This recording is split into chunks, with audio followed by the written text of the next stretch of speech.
Labdien! Cik no jums šajā zālē ir tādi, kas ar kaut ko ikdienā aizraujās, kas ir, piemēram, māksla, sports vai kaut kas, par ko jums deg acis? Diezgan daudz. Cik no jums domā, ka gribētu ar to nodarboties visu savu dzīvi, pat ja tam nav racionāla pamatojuma, un ja jūs kļūtu miljonāri, jūs tik un tā turpinātu darīt to lietu? Un cik no jums ir jāizvēlās, ko darīt tālāk savā dzīvē tuvākajā laikā? Lieliski. Man sauc Aija, un man šodienas stāsts būs balstīts uz patiesiem notikumiem, un es viņu gribu veltīt jums, kam tūliņ ir jāizvēlās, ko darīt tālāk savā dzīvē, un visiem tiem cilvēkiem, kas man ir palīdzējuši nonākt tur, kur es pašlaik esmu nonākusi. Kopš sevi atceros, es vienmēr esmu bijusi sportista. Kad es biju maziņa, es trenējos pēdēšanā 6 reizes nedēļā. Man bija grūti atrunāt no treniņiem,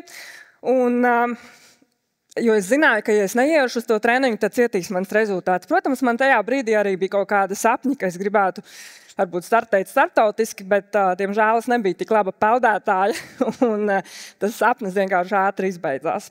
Un tad, kad man bija 18 gadi un es mācījos 12. klasē, man bija jāizvēlās, ko es gribētu darīt savā dzīvē tālāk.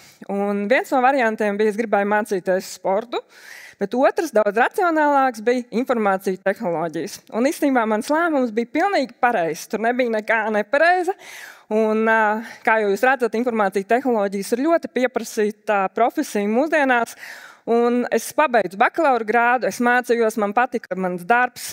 Es strādāju informāciju tehnoloģiju jomā, un tad es kādā vienā dienā aizbraucu uz jūru, un es ieraudzīju kaitotājus. Bija vējaina diena, viņi visi tur lidinājās pa gaisu, un man likās, wow, tas ir kaut kas tāds, ko es gribu darīt. Un, lai arī varbūt tajā brīdī es to nevarēju atļauties, es tomēr atradu veidu, kā ar to sākt nodarboties. Un kā jau es teicu, es esmu sportista, es to darīju diezgan profesionāli. Es skatījos visāds apmācību video, es gāju uz zāles, mēģināju izdomāt veidu, kā es varētu trenēties, lai sevi nesavainotu. Un man tīri labi izdevās, un es arī braucu uz visādām Latvijas mēroga un Baltijas mēroga sacensībām, un paralēli es turpināju strādāt. Un tad vienā brīdī, tā kā man tas ļoti interesēja, es izdomāju atgriezties atpakaļ pie savas domas, ka varētu tagad mācīties to sportu, jo tā pamata izglītība ir iegūta, un paralēli tam es sāku arī mācīties uzņēmējdarbību. Un tad es sapratu vienā brīdī, kad man gribās kaut ko savu. Un arī tas sakrita ar to brīdi, kad man dzīvē mainījās ļoti daudzas lietas, notika visādi pavērsieni, un es sapratu, ka mēs dzīvojam tikai vienreiz, un tas sports visu laiku nāk atpakaļ manā dzīvē. Un ka visdrīzākais, ja rītā man būtu, es nezinu, pēdējā diena manā dzīvē, tad visdrīzākais tas būtu tas, ko es nožēlotu, ka es neesmu pamēģinājusi.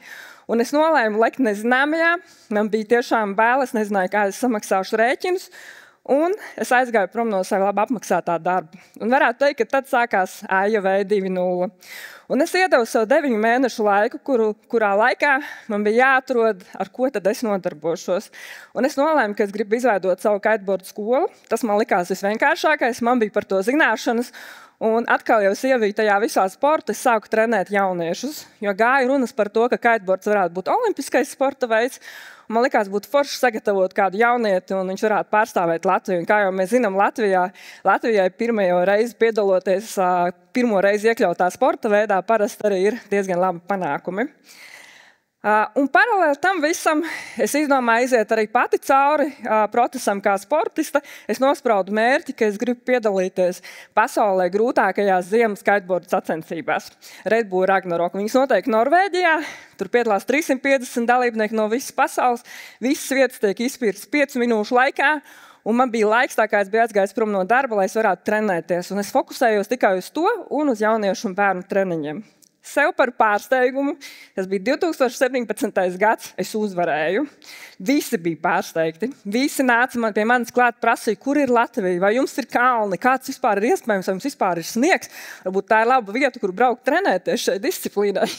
Un es tajā brīdī izjūtu nenormālu lepnumu par to, ka es esmu no Latvijas. Es sapratu to, ka mazā Latvija var, un ar to, ka tev ir tā nenormālā vēma un tas fokus, ka tu turi, tu vari īstenībā sasniegt lielas lietas. Un tā laiks gāja uz priekšu, jaunieši trenējās, un pasaulē sākās Covid, ko visi atcerās. Tajā brīdī jūs varbūt atceraties, nedrīkstēja trenēties, nedrīkstēja tikties, nedrīkstēja braukt vienā mašīnā. Bija ļoti daudz visādi ierobežojumi. Tāpatās arī apstājās turisms un viss pārējais. Un tajā laikā arī es cīnījos par to skolu, bet kaut kādā brīdī man arī pašai pazuda motivācija un jauniešu skoliņa pajuka. Bet es izmantoju Covid laiku, tomēr es atkal par to sportu domāju, es izmantoju to mieru un to Covid laiku, lai izveidotu savu bāzi, kur varbūt tās kaut kādā brīdī jaunieši varētu atgriezties un trenēties. Par to laiku kiteboardu iekļāva olimpiādē. Un visu laiku kāds man prasīja, Aija, vai tiešām nav no Latvijas kāds jaunietis, kas varētu piedalīties. Tik uzdots arī jautājums, Aija, varbūt tu pati vēlēs, jo tev jau ir panākumi kiteboardā, varbūt tu gribi pamēģināt. Un es vienmēr atrunājos, nē, man tam nav laika, man tam nav līdzekļu, un tajā brīdī es arī biju nedaudz nolikusi uz pauzi sportu, un es pati tik daudz vairs nesportoju, es vairāk mācīju, kā sportoju. Un tad jau atkal dzīve apmet kaut kādu koloni 2022. gadā. Pašā pēdējā brīdī nomainīja olimpiādai formātu un sadalīja formulu kite disciplīnu, kas ir kiteboard disciplīna. Sākumā viņa bija apstiprināta, ka vīrietis sieviete piedalās, pēc tam viņa izmainīja, ka būs sieviete. Un es uzrunāju Pasaules kiteboarda asociācijas prezidentu, un viņam teicu, hei, es esmu nolēmusi, ka es tomēr gribu mēģināt un piedalīties olimpiādai. Tā doma bija tāda, ka Latvijā nevienam par to zināšanu nebija vispār, arī tā skaitā man. Man likās, ja es iziešu cauri šim ceļam, tad es pati vismaz būšu iegūšu šo informāciju, ko es vēlāk varēšu nodot pārējiem. Un viņa atbild uz manu ziņu bija, Aija, it's not too late, it's almost too late. Viņš teica, ir reāli vilciens brauc, bet ja tu pēc 2 nedēļām ieradīsies uz Eiropas čempionātu un pēc tam arī uz pasaules čempionātu un gūsi Latvijai punktus, tad tu dabūsi Latvijai vietu olimpiskās kvalifikācijas sacensībās un visdrīzākais, ka tad tev viss mainīsies un tu varēsi sasniegt. Es bišķīt parēķināju izmaksas, es parēķināju savas iespējas, vai es varētu kvalificēties, un bija tā, ka olimpiādai kvalificējās 20 valstis, un kopumā aptuveni no 30 valstu sportiem. Man likās, es to varētu darīt, un 1,5 gads no manas dzīves ir ok, lai es kaut ko tādu pamēģinātu un iegūtu arī miera sajūtu par to, vai es tiku vai es netiku. Tā es aizbraucu uz pirmajām sacensībām, viņas bija Grieķijā. Duša man bija papēžos. Es ieraudzīju visas tās izlases ar laivām, trenerus, sportistus, visi tur lielos ātrumos braukā. Inventārs izskatījās pilnīgi citādāk nekā tas, ko es esmu iepriekš lietojis. Man tajā brīdī bija tukšas somas, man nebija nekā no inventāra. Es meklēju, ko es varētu dabūt lietotu. Un es pat nezināju, kā to visu salikt, no kuras puses pieiet klāt. Un man bija nenormāli bail, jo īpaši uz starta, tāpēc, kad visi startā ir visi kopā, ir liels ātrums. Un es tikai pieturējos pie stratēģijas, ka es turos kaut kur aizmugurē, es nevienam netraucēju, un es zināju, ka man ir vienkārši jānostartē, lai es dabūtu punktu. Un man tiešām negāja viegli. Es nevarēju nobraukt nevienu braucienu, jo es daudz peldēju, bet beigās man tomēr izdevās izcīnīt punktu, un tas nozīmēja to, ka tā bija zaļā gaisma, lai es varētu sākt gatavoties olimpiādai. Tālāk nākamais. Tikai man vajadzēja atrast treneri. Un tikai viens treneris, tikai pateicoties tam, ka man bija šis ziemas kiteboarda panākums, piekrita mani trenēt. Viņš teica, Aija, labi, līdz olimpiādai ir 500 dienas. Ja tu vari izdomāt veidu, kā tu vari 300 dienas būt uz ūdens, tuvākā 1,5 gada laikā, tad ok, braucu uz Spāniju uz Tarifu, un es tev pieskatīšu un palīdzēšu. Un, protams, man bija bail savainoties, jo šausmīgi maz laika. Man bija bail saplēst inventāru, jo man bija ierobežot resursi, man nebija līdzekļi. Es biju visu naudu iztērējusi, lai nopirktu to pamatu komplektu, lai es varētu trenēties. Man bija bail no tā, ka man būs jāpeld. Un, protams, ka viss tas, kas notika, es tiešām peldēju.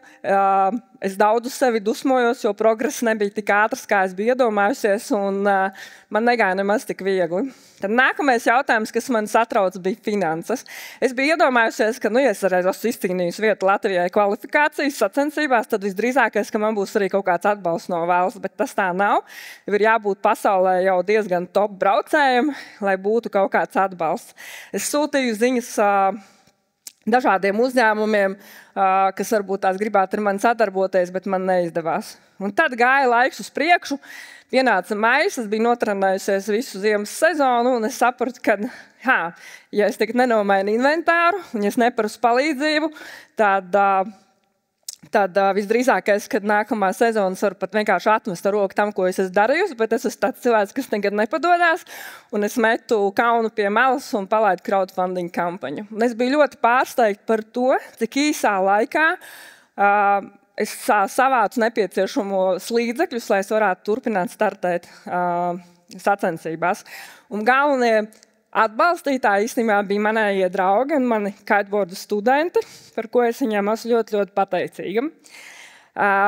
Un trešā lieta, kas man nedarīja mierīgi, bija mentālais spiediens, ko es izdarīju uz sevi. Jo īstenībā no vienas puses tu gribi būt atbalstīts sportists, bet no otras puses, kad tu esi tu pats, un tā ir kāda lieta, ko tu gribi pats, īstenībā vienīgais spiediena radītājs esi tu pats sev. Man gribējās progresēt ātrāk. Man gribējās, es nezinu, pēc tam, kad bija pagājusi sezona, es atgriezos sacensībās, sapratu, ka visi ir progresējuši. Es biju nospraudusi mērķi, un man viņi gribējās sasniegt. Un tikai tajā brīdī, kad es beidzot atlaidu to spiedienu uz sevi, un es sapratu, ka tas ir kaut kas tāds, ko es gribu sev, un es sapratu to, ka es īstenībā jau esmu sapnī, es pārstāju raudāt, es pārstāju pārdzīvot, es pārstāju stresot. Un tas, protams, noved pie tā, ka es sāku izbaudīt to, kas tur bija. Jā, es vēl aizvien tur biju pēdējām vietām. Es iemācījos emocionāli arī palaist vaļā to, ka varbūt tās man kaut kas nesanāca. Es iemācījos, un tas nebija viegli, jo man daudz redzējuši tiešām noraudājušos, palaist vaļā kaut kādus notikumus negatīvos, kas notika sacensību laikā. Un tā es trenējos, līdz pienāca pēdējās iespējas kvalifikācija, kas bija manas galvenās sacensības, kurās izšķīrās, vai es tikšu, vai es netikšu. Un tā bija tiešām pirmā reize, kad es biju ļoti labi sagatavojusies. Man pirmo reizi bija atbalsts gan krastā, gan atbrauca man palīgā manējā jau laba draudzene, kas ir fiziskā sagatavotības trenere. Un sacensībās gāja lieliski, un pirmā diena bija vispār ļoti cerīga, un izskatījās, ja tas tā turpināsies, varbūt, ka mērķis izdosies. Bet mērķis neizdevās. Es nekvalificējos. Vai es tajā brīdī jutos kā zaudētāja? Atbilde ir nē. Man tajā brīdī īstenībā bija nenormālākā atvieglojuma sajūta par to, ka tas ir beidzies. Jo tas nenāca viegli. Bet tāpat laikā es nejūtos arī kā zaudētāja, tāpēc, ka es tiešām biju izdarījis visu, gan ko es varu, gan arī to, ko es nevaru, lai tur atrastos. Un īstenībā, manuprāt, ņemot vērā to, cik īsu laiku es to darīju, tas līmenis, ko es sasniedzu, bija pilnīgi ok un normāls. Un kas ir interesanti, ka tad, kad tas viss jau bija beidzies, un es tur biju dzīvojusies pa tām pēdējām vietām un pieļāvusi kaut kādas varbūt tās kļūdas, kuras man trūka, ko es nezināju, ko nevajag pieļaut dēļ pieredzes, es atgriezos atpakaļ uz pasaules čempionātu, bet jau šoreiz savā vecuma grupā. Un tajās sacensībās, īstenībā, beidzot, kad es biju atlaidusi to spiedienu, man sāka viss izdoties. Un nebija kritieni.